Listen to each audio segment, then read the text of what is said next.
பிரான்மலை கொடுங்குன்றநாதர் திருக்கோயில் முழு வரலாறு. இந்த உலகில் சில இடங்கள் இருக்கின்றன. அங்கே போனால் மனசு அமைதியாகிவிடும். அங்கே கால் வைத்தவுடன் ஒரு தெரியாத சக்தி நம்மை சுற்றி எடுக்கிறது. அப்படிப்பட்ட ஒரு தலம்தான் பிரான்மலை. சிவகங்கை மாவட்டத்தின் அமைதியான மலைப்பகுதி. ஆனால் சாதாரண மலை அல்ல. இது ஒரு தவம் செய்த மலை. இது ஒரு சித்தர்கள் வாழ்ந்த மலை. இது ஒரு சிவபெருமான் தங்கிய மலை. இங்கே அருள்பாலிக்கும் இறைவன் கொடுங்குன்றநாதர். அம்பாள் குயிலாமிர்தநாயகி. இந்த மலைக்கு ஏன் அந்த பெயர் வந்தது? இந்த மலைக்குள் என்ன ரகசியம் இருக்கிறது?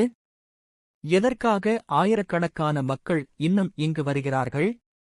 இதையெல்லாம் இன்று நாம பார்க்கப் போகிறோம். பிரான்மலை, இந்த பெயரே ஒரு ரகசியம். பிரான் இறைவன், மலை மலை, அதாவது இறைவன் தங்கி வாழும் மலை. பழைய காலத்தில் இந்த இடம் கொடுங்குன்றம் என்று அழைக்கப்பட்டது. கொடுங்குன்றம் என்றால் கடினமான மலை, ஏற முடியாத மலை, சக்தி நிறைந்த மலை.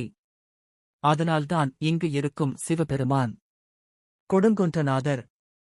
ஆயிரக்கணக்கான ஆண்டுகளுக்கு முன்பு இந்த பகுதி முழுவதும் காடுகளால் சூழப்பட்டிருந்தது. மனிதர்கள் அரிதாகவே வந்தார்கள். ஆனால் யார் வந்தார்கள் தெரியுமா? முனிவர்கள், சித்தர்கள், யோகிகள். இந்த மலைப்பகுதி தியானத்திற்கு மிக உகந்த இடம். எனவே அவர்கள் இங்கே வந்து தவம் செய்தனர், ஆன்மீக சக்தி பெற்றனர். இங்கு இன்னும் இன்று கூட குகைகள், சமணர் படுக்கைகள், கல்வெட்டுகள் காணப்படுகின்றன. இதன் மூலம் இந்த மலை சமணர், சித்தர், சைவம் மூன்றும் இணைந்த ஆன்மீக மையம் என்று புரிகிறது. ஒரு காலத்தில் இந்த மலை தீய சக்திகளால் சூழப்பட்டது. அசுர சக்திகள் இந்த இடத்தை கைப்பற்றின. அப்போது முனிவர்கள் அனைவரும் சிவபெருமானை வேண்டினர். அவர்களின் தவத்திற்கு பதிலாக சிவபெருமான் இந்த மலையில் சுயம்பு லிங்கமாக வெளிப்பட்டார். அவரது அருள் வெளிப்பட்டவுடன் தீய சக்திகள் அழிந்தன. மலை புனிதமானது. அதனால் இந்த தலம் பாவ நிவாரண ஸ்தலம். இந்த கோயில் ஒரு சாதாரண கோயில் அல்ல. இது ஒரு மலை கோயில் அமைப்பு. 3 நிலைகளில் அமைந்துள்ளது. 1. அடிவாரம், பக்தர்கள் ஆரம்பிக்கும் இடம், வழிபாடு தொடங்கும் இடம். 2.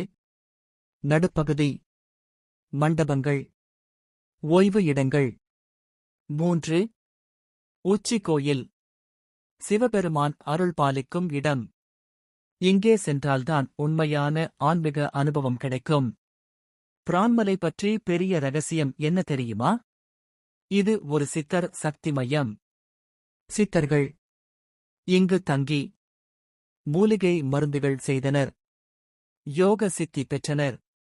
சிலர் சொல்வது, இன்னும் இன்று கூட சித்தர்கள் காணப்படுகிறார்கள். இது நம்பிக்கை மட்டும் அல்ல, பலர் அனுபவித்த உண்மை. மலை ஏறும் போது உடல் சோர்வாகும், மனம் அமைதியாகும். மேலே சென்றவுடன் காற்று மாறும், உணர்வு மாறும். இது ஒரு சாதாரண பயணம் இல்லை. இது ஒரு ஆன்மீக மாற்றம். முக்கிய விழாக்கள்: மகாசிவராத்திரி, பிரதோஷம், சித்திரை திருவிழா. இந்த நாட்களில் ஆயிரக்கணக்கான பக்தர்கள், முழு மலையும் உயிர்ப்புடன் இருக்கும். பக்தர்களே, இந்த உலகில் பல கோயில்கள் இருக்கின்றன. ஆனால் சில தலங்கள் மட்டும் உங்கள் வாழ்க்கையை மாற்றும். அப்படிப்பட்ட தலம்தான் பிரான்மலை கொடுங்குன்றநாதர். ஒரு முறை சென்று தரிசியுங்கள். உங்கள் வாழ்க்கையில் மாற்றம் காண்பீர்கள்.